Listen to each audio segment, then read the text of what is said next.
Many of you might be aware that I am a big fan of StoryCorps. It's a podcast. Some of you might have heard of it and some might not have. That's okay.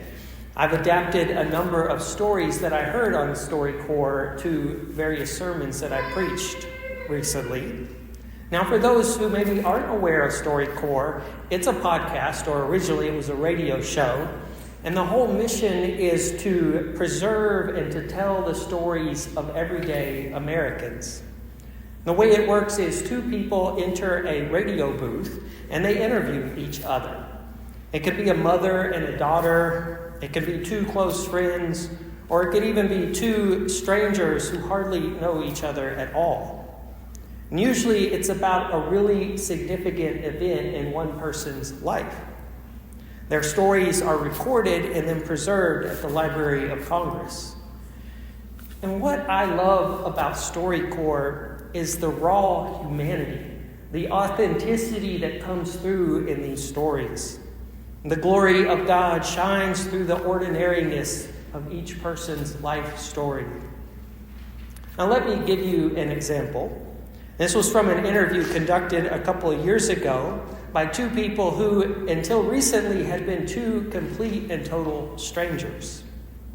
A young Muslim woman and a young Christian man crossed paths at, of all places, an anti-Trump rally in Austin, Texas.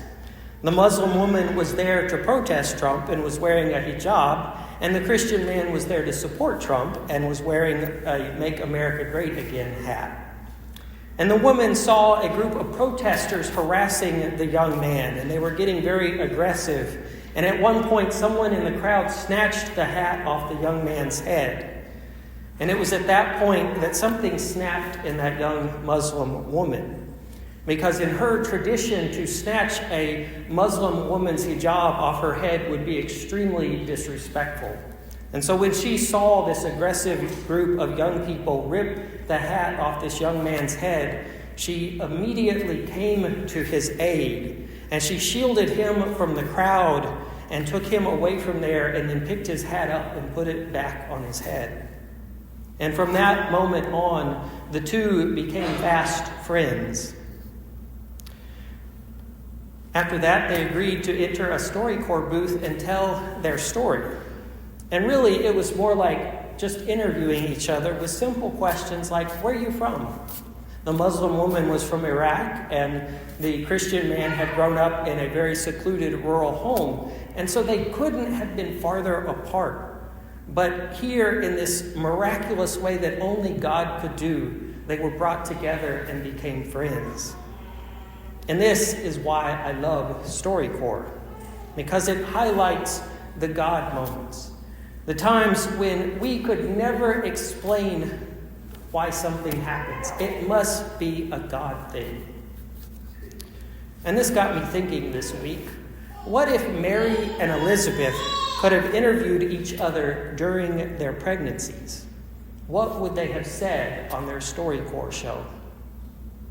I believe their stories would have highlighted the extraordinariness of God amidst their everyday, ordinary lives. I could hear it now. Mary asks Elizabeth, "What did the angel tell you about your son?"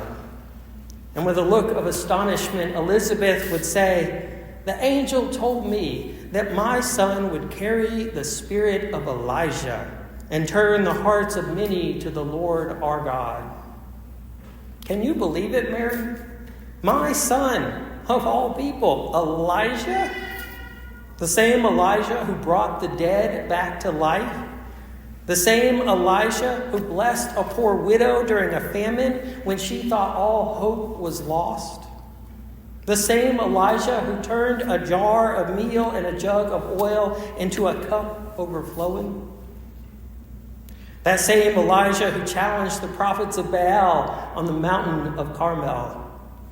The same Elijah who exposed their cult as a cheap knockoff and then called down fire from the heavens that was so mighty that even the water on the mountain was lit on fire by the lightning of God. That same Elijah who went toe-to-toe with the richest and most powerful kings and queens in all of Israel and who denounced them for robbing and murdering the poor. That same Elijah who stood in solidarity with poor Naboth against the wicked King Ahab and Queen Jezebel. Can you believe it, Mary? The angel of the Lord told my husband Zechariah, and he did not believe it when he first heard it. But he said, my son would be the one to turn the hearts of parents to their children. And when I heard that, I remembered what was said of old by the prophet Malachi, that God would send us a new prophet, a prophet who would prepare the way for the Messiah. And to think that after all these years, some 300 years after Malachi's promise, it's coming true with my son. Even now, the child in my womb leaps with joy. And you, Mary, what did the angel tell you about your son?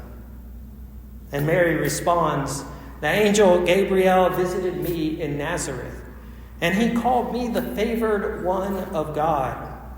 And he told me not to be afraid, which I have to admit made me more than a little nervous. And he told me that my son will reign over the throne of our ancestor David. He told me that my son, that his kingdom will have no end. And I have pondered all these things in my heart. But I still find it quite unexpected that my son should be the Messiah.